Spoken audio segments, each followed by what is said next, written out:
So, ayan na, no? Nadadagdagan ng pangalan ang mga senador, no, na nakinabang diyan sa di umano'y flood control projects budget na yan. Okay? So, alalahanin natin mga bilyong-bilyong piso yan. Na ang unang dumepensa, kasi nabanggit ni PBBM na isa sa 15 contractors ay kaibigan ni Senator Chis Escudero na nung 2022 elections ay nag-donate sa kanya, okay, ng 30 million pesos. So, common sense lang naman yan eh. Ikaw magdo-donate ka ng ganong kalaking halagang pera ng walang kapalit. So, yun, no? And according to the COMELEC provision, may pagka-illegal itong mga ganitong o gawain. So, itong si Escudero, no? Parang biglang natusok ng karayom eh. And forthwith, dinipensahan niya kaagad yung pronouncement na yon ng Pangulo patungkol sa kaibigan niyang kontraktor. Sinabi niya pa nga na 1% lang naman, okay, ng total flood control projects yung nasandok nito. Well, 1%, no? Yung numero talaga niya, no, in pesos, yan ay 5.7 billion pesos na tumataginting. Na ang karamihan sa atin, hindi pa nakakakita ng ganyang kalaking halaga. Yung 1 milyong piso nga, no, karamihan sa atin, hindi pa nakakahawak. Pero nilalang niya lang yan, yung 5.7 billion pesos. At sa kasamaang palad, no, wala namang nakita na maayos na proyekto, no, yung kaibigan niyang contractor na to. Yung pangalawa, no, na nakakuha ng na pinakamalaki actually na senador sa flood control project budget na to ay walang iba kundi si Joel Villanueva na dumidepensa na rin kaagad, no. Imagine 12 billion pesos. Yung kay Chis Escudero is 9 billion pesos, no. So yung nakaraang pagbaha, actually yung province, no, na sinasabing pinaglaanan ni Villanueva ng budget na to ay Bulacan, no, kasi taga Bulacan yan mga yan eh. Si Escudero naman Sorsogon. Okay?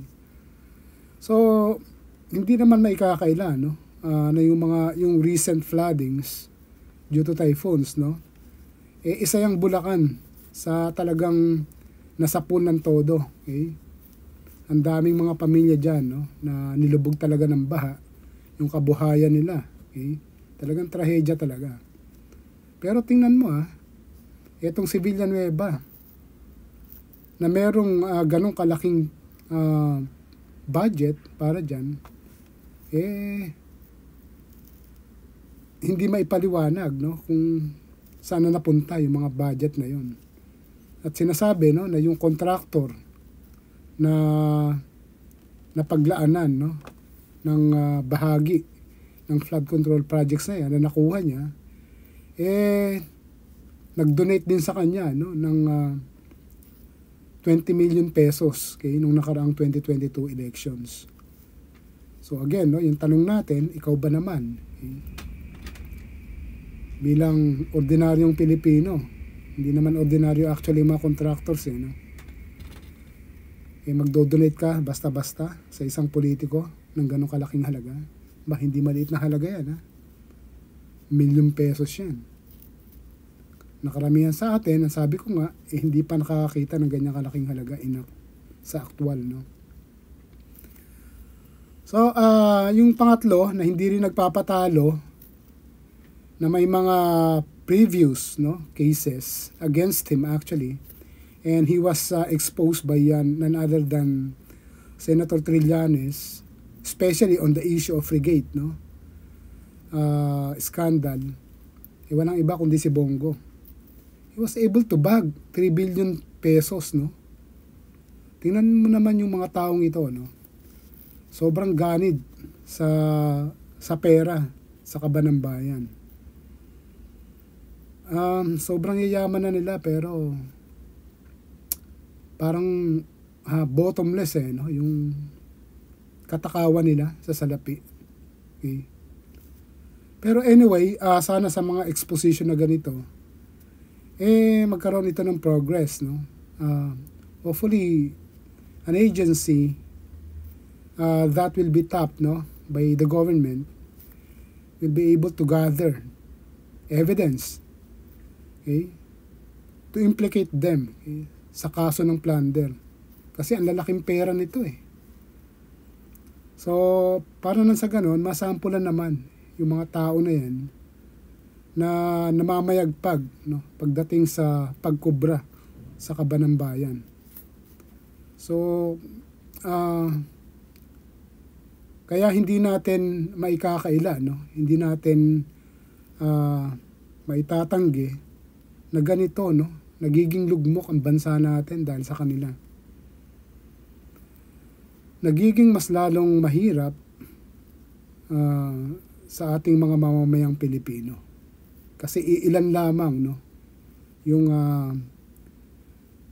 nagkakaroon, okay, at nakakakuha ng mga ganyan kalalaking pondo na hindi naman maipaliwanag, no, kung saan talaga napunta at kung may konkreto ba talaga o may batayan ba talaga na natapos na proyekto na talagang maipagmamalaki, no, dahil malalaking pera yan